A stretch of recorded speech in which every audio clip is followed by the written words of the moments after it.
Biji kecambah bocil ini lagi belajar buat tumbuh, tapi ada dua mawar yang selalu merecokinya. Mereka pun selalu mencabut daunnya, mencegahnya untuk bertumbuh. Hal itu membuat si biji mewek, dia yang tersisa satu daun pun langsung menyembunyikannya. Tapi dia masih ingin berusaha dan mencobanya lagi. Tapi lagi-lagi kedua mawar yang gak mau tersaingi ini lagi mantau nih, dan langsung mencabut daun terakhirnya. Si biji pun gak bisa menahan air matanya karena gagal terus. Tapi gak lama dia menolak menyerah meskipun banyak yang mencoba menghentikannya. Malamnya di saat semua tertidur, dia memanfaatkan sinar bulan untuk menumbuhi daunnya lagi. Dan di kesempatan ini dia kerahkan semua tenaganya sampai daunnya itu tumbuh dengan pesat. Para mawar pun sampai terbangun guys, karena ternyata biji itu berhasil tumbuh sampai jadi bunga mekar yang lebih indah dari yang lainnya.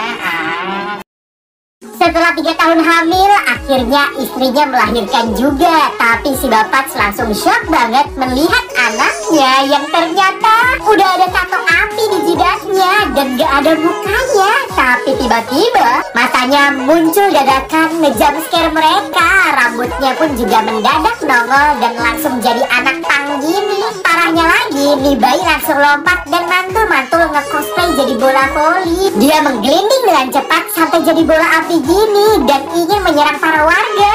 Dan bagaikan tim bowling, warga pun terpental terkena sundulan bayi api itu. Bahkan semua warga pun dia sliding-slidingin sampai terombang-ambing gini. Om gembrotnya pun segera menjambak rambutnya yang membuat dia menjadi mengganas dan menggigit ketek si om. Si bayi pun ngamuk mengeluarkan api di tubuhnya yang perlahan tumbuh menjadi wujud yang gak nyangka banget. Lanjut part 2. Fullnya udah aku upload di YouTube, linknya di pin komen.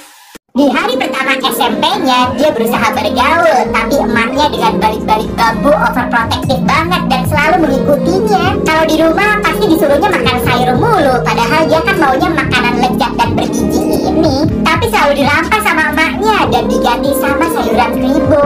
Pas mau coba belajar basket sendiri aja, mah helikopternya datang tuh ngegedong dia, bantu buat dia bisa masukin bola kering. Si ABG ini pun jadi bete banget, dia kan udah besar, udah gak perlu lagi deh apa-apa diawasin emaknya. Lebay banget, ke sekolah aja sampai diikutin. Dia pun berusaha ngumpet sampai akhirnya balik-balik babunya nyangkut di ranting pohon dong, bikin dia jadi ngegantung. Si ABG pun langsung semangat naik ke atas pohon biar bisa ngebuktiin nih. Walaupun emak ngelarang dan hampir jatuh, tapi dia gak nyerah dan nyuruh si emak buat ngelepas balik-baliknya. Si bocil pun berhasil membuktikan kalau dia bisa ngapain aja tanpa emaknya. Dan meskipun begitu, dia tetap sayang.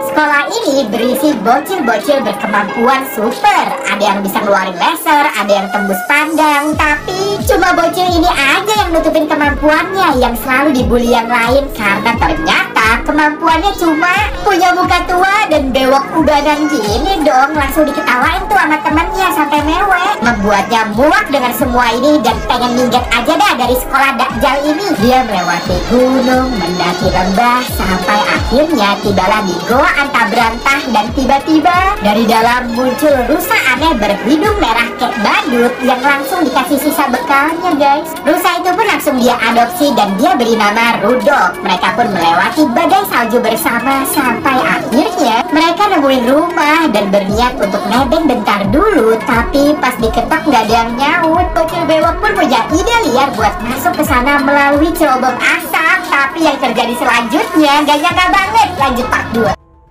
Di jalanan pinggir jurang ada bapak yang lagi lari sampai engap tuh, jadi harus nyender dulu di mobilnya. Di belakangnya ada supir truk gimbal baik hati yang kaget sekaligus prihatin melihat si bapak kayak kesusahan gitu. Padahal mah si bapak cuma lagi stretching aja kan, tapi si gimbal sampai turun dan mendekatinya. Lalu dia dorong mobil si bapak sampai terjun bebas ke jurang dong. Dikira si bapak lagi kesusahan dorong mobil, walah. Si bapak pun auto mengsedih dah. Sementara si gimbal pun merasa bangga karena telah membantu orang. Alah, koplak.